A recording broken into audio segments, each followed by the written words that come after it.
You may have noticed the reemergence of a certain word.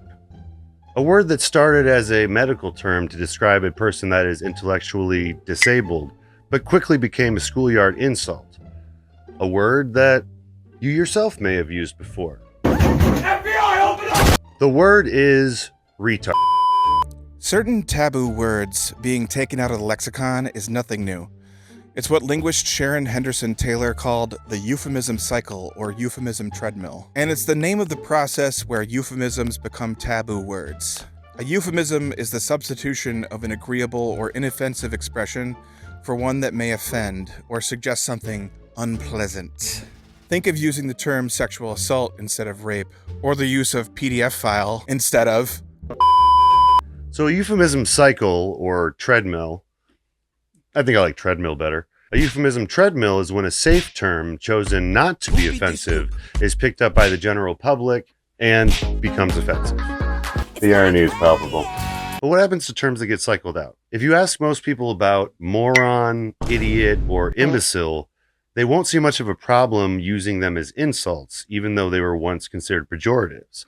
You can call someone a boob, riffraff, or a floozy, but they're probably just going to look at you funny. We're not breaking any new ground here. Words change over time. Terms take on different meanings as the people that coined them age into obscurity. But I guess the question of this video essay is, should we really be saying the R word? And what does that have to do with fascism? Before we try to answer this question, let's first answer a different question. Why do we care about how offensive a word is? Why do people avoid pejoratives? Words are just words, right? Okay, that was 3 questions, but we'll answer them all together. To start with, it's pretty widely understood that people want to be liked. Duh. Whether someone's a social butterfly or an antisocial anarchist, they desire connection with people that have similar interests and goals. Deeper than that, we want to see ourselves as good people, seen by others as ethical or principled. We often opt out of using certain words, especially around those that we want to like or respect us. If you use the wrong word in a group that still considers that word a pejorative, you may be shunned from that group or even called a bad person outright. This desire to be considered not bad or good or badong is so hardwired into us that most people that are outright abusive aren't able to see their actions as abuse until a multitude of people call them out on it. And even then, they often rationalize their abuse in some way so they don't have to take on the weight of being a bad person. In psychology, there's a term for this phenomenon. Self-serving bias is exactly what it sounds like. A self-serving bias is any cognitive or perceptual process that is distorted by the need to maintain and enhance self-esteem, or the tendency to perceive oneself in an overly favorable manner. This isn't always a bad thing. A little bit of ego goes a long way. Without getting into the boring details of psychology of self, having love and respect for yourself can be very important in psychotherapy and overcoming trauma. In some cases, just the act of loving yourself can radically improve how you interact with the world. It's natural to perceive yourself as good and to give yourself the benefit of the doubt so that you can preserve your self-esteem. Everyone wants to be the hero in their own story. But if that's the case, why does evil exist? Why do good people do evil things? Shouldn't we exist in a world full of heroes?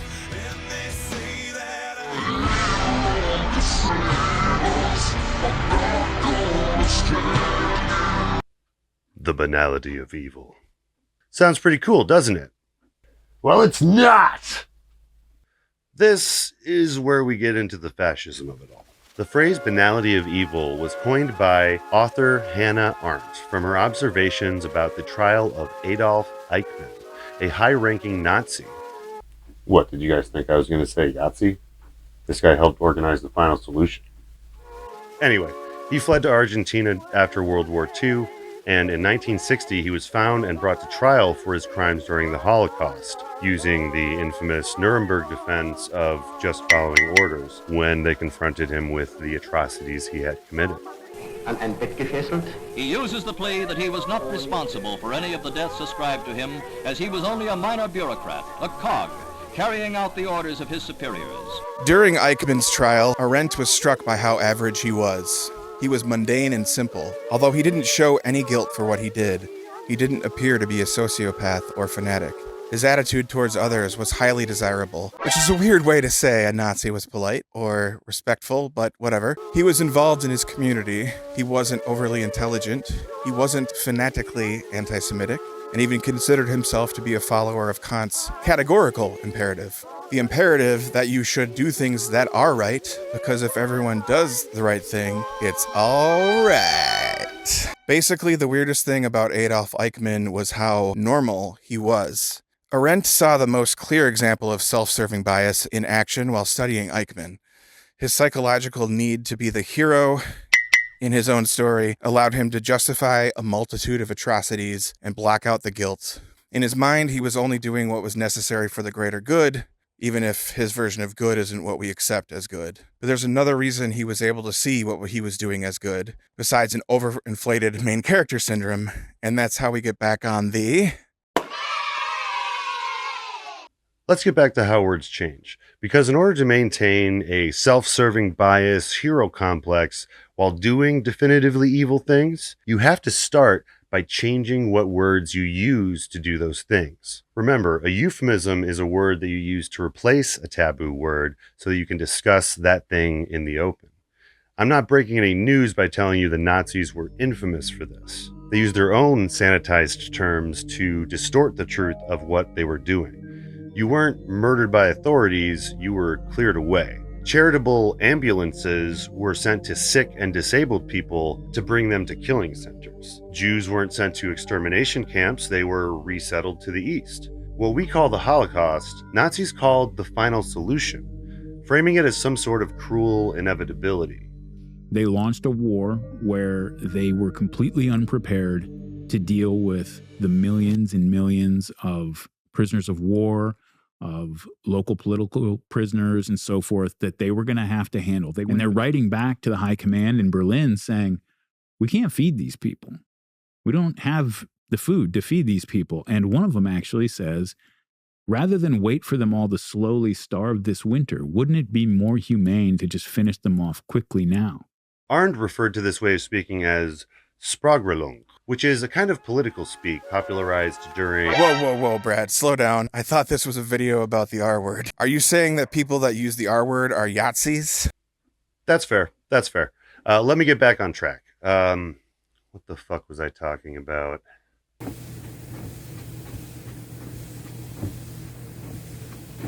Oh, yeah, the euphemism treadmill. Well, now that you know what it is, you know why terms like Nazi and fascist made their way onto the treadmill. Pretty much everyone except terminally online weirdos agree that what the Nazis and fascists did was wrong, evil even. What they did was so inhumane that ever since they were defeated, they've been the gold standard of cartoonishly evil villains worldwide. Gentlemen, we are Nazis. Sieg Heil! Sieg Heil! Und we will have war. Sieg Heil! Sieg Heil! Und we. Gesundheit! Gesundheit! I think I know what Brad's getting at. Terms like Nazi and fascist have become synonymous with evil, to the point where someone can't describe themselves as a Nazi or fascist openly and maintain self-esteem or respect in a society that is intolerant of intolerance. We may have the ability to acknowledge certain fascistic tendencies in retrospect, but our innate desire to think of ourselves as good in the present, as having the right notions or being on the right side of history, stops us from consciously taking on the mantle of evil, while maybe still doing some evil. And that's not even to mention people that might end their own lives out of extreme guilt for actions regretted. And that is the best way to not say unalive on YouTube, maybe. Humans, by and large, want to be good people, or at least be considered good people. We bring all this up to make the point that no serious person would admit to being a fascist or supporting fascism or Nazism. In fact, most people that promote the ideals of fascism, whether they be nationalism with America First type stuff, distrust of marginalized groups like fear of trans women in sports, immigrants, etc., or anti-socialist, Marxist, and progressive sentiment, or like anti-woke stuff. And a lot of these people consider themselves non-political. And it is important for us to grapple with that. I'm not saying that we need to stop protesting fascism or speaking truth to power. That couldn't be further from what I'm saying. But calling your cousin a fascist Nazi on Facebook is never going to be the gotcha that you want it to be. It may feel good and it may even have a grain of truth to it, but they might not even be psychologically capable of taking that criticism seriously. To add to the problem, even Democrats that are supposedly on the left are among people who are promoting nationalistic, anti-socialist, anti-progressive, anti-immigration policies, especially getting pretty fascistic when talking about Palestinians and their plight with Israel. So something splinter in my eye, something plank in yours. Point is, for an average person that doesn't study political science, when they see politicians that are supposedly on the left have the similar fascistic tendencies that are trying to call out politicians on the right for their aligning with fascism, you kind of see how who we get to call fascist gets muddied. How much we use that word is a little bit harder to determine. I want to interject here to clarify something. There are definitely people that are aware they are fascist and even see that as a good thing. Like, there's neo-Nazis that do parades and plenty of examples of people that seem to like fascism that also do fascist things that kind of confirm it. But I believe, perhaps naively, that these diehards are in the minority. I mean, the way they talk about themselves, you'd think that they're about to be rounded up and put into camps. It's like rain on your wedding day. It's a free. It's just most people, especially in the United States, don't have a nuanced understanding of the political spectrum, which is dangerous because it means that we can be roped into supporting fascist things without ever using fascist words. But it also means we can be pulled in a direction away from fascist things just as easily. Okay, not just as easily, but...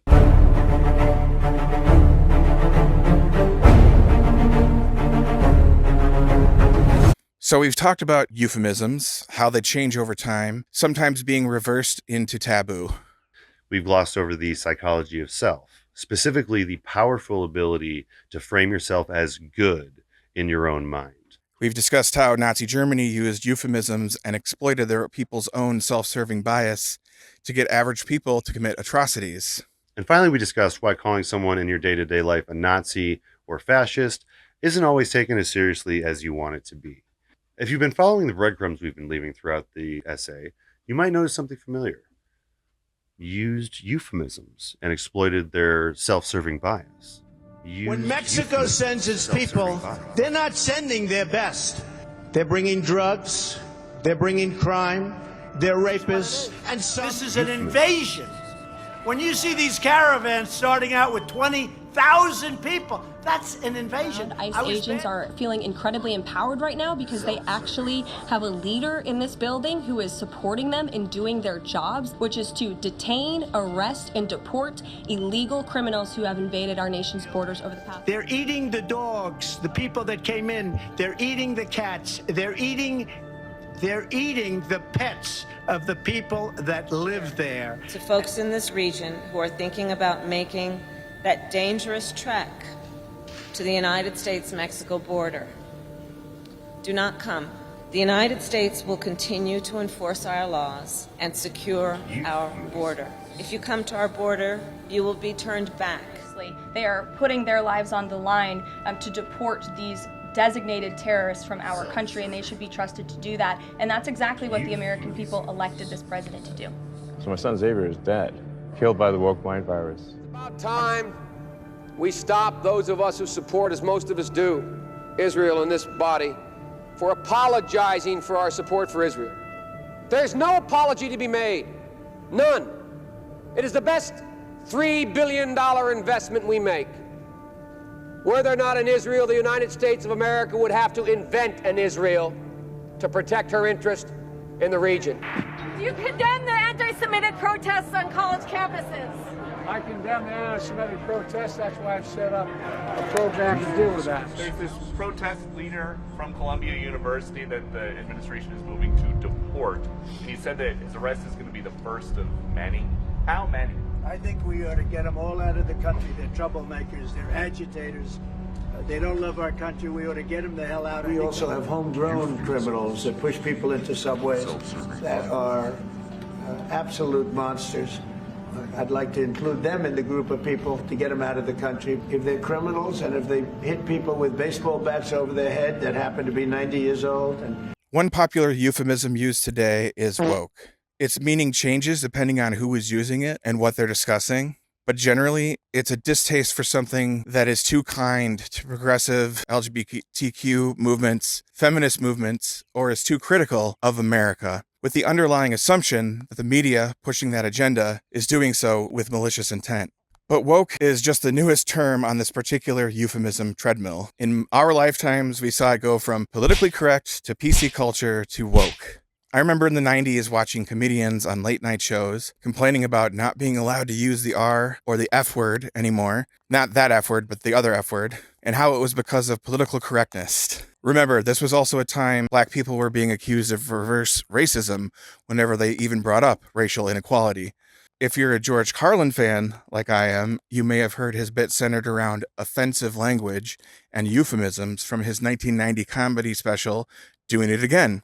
Since the dawn of YouTube, it has been tradition to repost videos of old George telling it like it is, and then commiserating in the comment section about how they don't make him like him no more. You used to be able to say whatever you wanted. I find the tenor of these comments often skewed toward the notion that George Carlin would not take kindly to this supposedly woke PC society. I really want to set the record straight on this. George Carlin certainly decried politically correct language and euphemistic language, but he did not do so to punch down, a term used in the comedy world to describe stand-ups whose punchlines include people who are not in positions of power or who are otherwise on the margins of society. Instead, George used this opportunity to punch up, striking at those with positions of power and privilege to illustrate how their bourgeois morality was more offended at the very mention of terrible things, rather than being moved to act to stop those horrible things. He cited examples like shell shock transforming to post-traumatic stress disorder, positing that maybe veterans with unseen wounds would get the help they needed if the former phrase were still used. Or the fact that poor people used to live in slums. Now the economically disadvantaged occupy substandard housing in the inner cities. And they're broke. They're broke. They don't have a negative cash flow position. They're fucking broke. Because a lot of them were fired. You know, fired. Management wanted to curtail redundancies in the human resources area, so many people are no longer viable members of the workforce. Smug, greedy, well-fed white people have invented a language to conceal their sins. It's as simple as that. Period! The bottom line with George Carlin's take on PC language is that he did not give a fuck about anyone's supposed right to yell slurs at the top of their lungs. He was concerned with language hiding the truth, much like doublespeak in 1984. Okay, now back to the original topic at hand. I started hearing people use the term retard again when I was getting into podcasting around 2014 or so. There was this sense that you were hearing a private conversation and hearing the real way that people talked. It's the same feeling that people my age get when they were watching Tarantino films in the 90s. Hearing these like slurs and words that real people do use, but generally, you're not supposed to. Or that one scene from Gran Torino. You know the one. Now, I do remember people using this term a lot as a kid into my teenage years, but most people reaching adulthood in the 2000s and 2010s were making a concerted effort to purge that word from their vocabulary. Much like calling everything gay, calling everything retarded in 2010 or so kind of made you seem like a dick. Euphemism treadmill. What are you gonna do? But since resurfacing in podcasts, YouTube, and TikToks, I started hearing the R word used by Zoomers. And not even just that, but they call stuff gay to describe something they don't like, just like we used to. Noticing this made me think about how words change and start to ask questions like, how long is it until a word becomes taboo? Am I cool with people using these terms around me? And are these terms still being used as pejoratives? Ultimately leading to this video essay. Now, I won't sit here and tell you how to use words in your personal life. I do think that there are people on the left that spend too much time playing word police and not enough time reading bell hooks. But I will share from my personal experience. So, I've never been comfortable using that word because I had a sister that was different.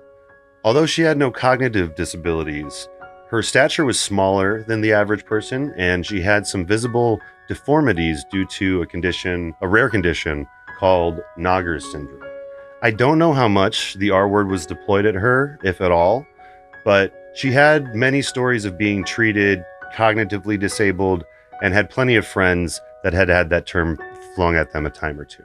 So Mel being my older sister, the R word is not the kind of thing that I'd want someone to hear me say. I'm sure I used it when I was in high school and discovering edgy humor, but never in public and never in a serious manner. When it comes to the question of its use today, the R word does feel a little too soon to be pulled out of the taboo category. At first, when we were talking about this topic, Brad and I were playing the devil's advocate and argued, since it's an outdated label in the medical field, it should be subject to the same rules as idiot or moron. But it's clear to me that we're not there yet for a few reasons. The first reason is the kind of people that use the term in public. From your podcast bros and comedians that tend to be loose with other slurs, to people that lived through the 90s and 2000s and never stopped using it, to the President of the United States. I'm not saying that everyone uses it maliciously, but I am saying they can't make the excuse that it's just another word with no weight to it. We've seen the level of empathy Donald Trump has for the disability community, and although he didn't actually use the word in that instance, he used the visual language that is always accompanied with its use as a slur. Also, he's been known to use the R word pretty liberally. And isn't it ironic? So yeah, a lot of the people that do use it in the public are not ones you should be trying to emulate. Some of those that work for I'm gonna be honest with you. I'm kind of retarded. The second reason is that it is still being deployed as a pejorative to people from all walks of disability life. Add that to the fact that they're taking away disability rights as we make this video, and I don't know, it just kind of feels like punching down to be using a term like this still. But it's just a neutral word that means somebody that's stupid, and I'll be like, actually, no, you're supporting fascism by using that word. You're dehumanizing people that are at the greatest risks of getting their social services cut and removed from them. Intellectually disabled, historically, have always been the first group of people that are targeted by fascist governments. Plus, there's the ongoing history of that word being used to reference people that are neurodivergent to make them feel less than, again, dehumanizing a whole group of people. But that's just our 2 cents. We're not the word police. Just know that people have the ability to complain about the words you're using. It's called freedom of speech, and it still exists. But whatever. Use what words you feel are right. Just don't be a dick. Don't be a dick.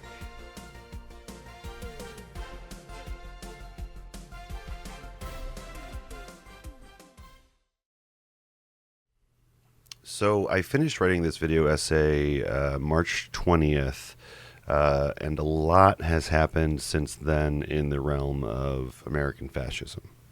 Frankly, every week that passes makes me wonder whether this video will even be relevant. Basically, every week that has passed while we've been editing and filming this thing has made it seem like by the time it comes out, the point will be kind of moot. I don't know if it even matters anymore, whether we call what's happening fascism or even, educate non-political folks on what fascism means. Our rights are being dissolved right in front of our eyes. Americans are being black-bagged in broad daylight. Trump is destroying the economy while somehow enriching his friends. And our nation's top medical advisor thinks that autism is caused by vaccines and wants to put neurodivergent folks on a registry. Neurodivergent folks, by the way, like my brother, who works full-time, pays taxes, is an active member of his union, and, actually contributes to society, unlike, some folks. And he wants to put him on a registry. So there's that. Frankly, it's not looking good, and we should be preparing for the worst. Anyway, we thought to fill in the gap of, kind of information between March 20th when we wrote this and now, we'd give you a list of all of the fascistic things that have happened since March 20th. Enjoy. Me. I never thought the leopards would eat my face. No, I never thought the leopards would eat my face. Well, I turned my back on my own kind, but I somehow thought that I'd be fine. No, I never thought the leopards would eat my face. Slow it down now. I never thought the leopards leopards would eat my face. No, I never thought the leopards would eat my face. Well, I turned my back on my own kind, but I somehow thought that I'd be fine.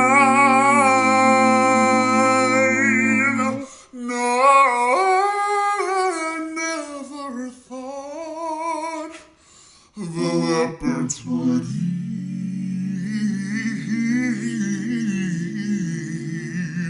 my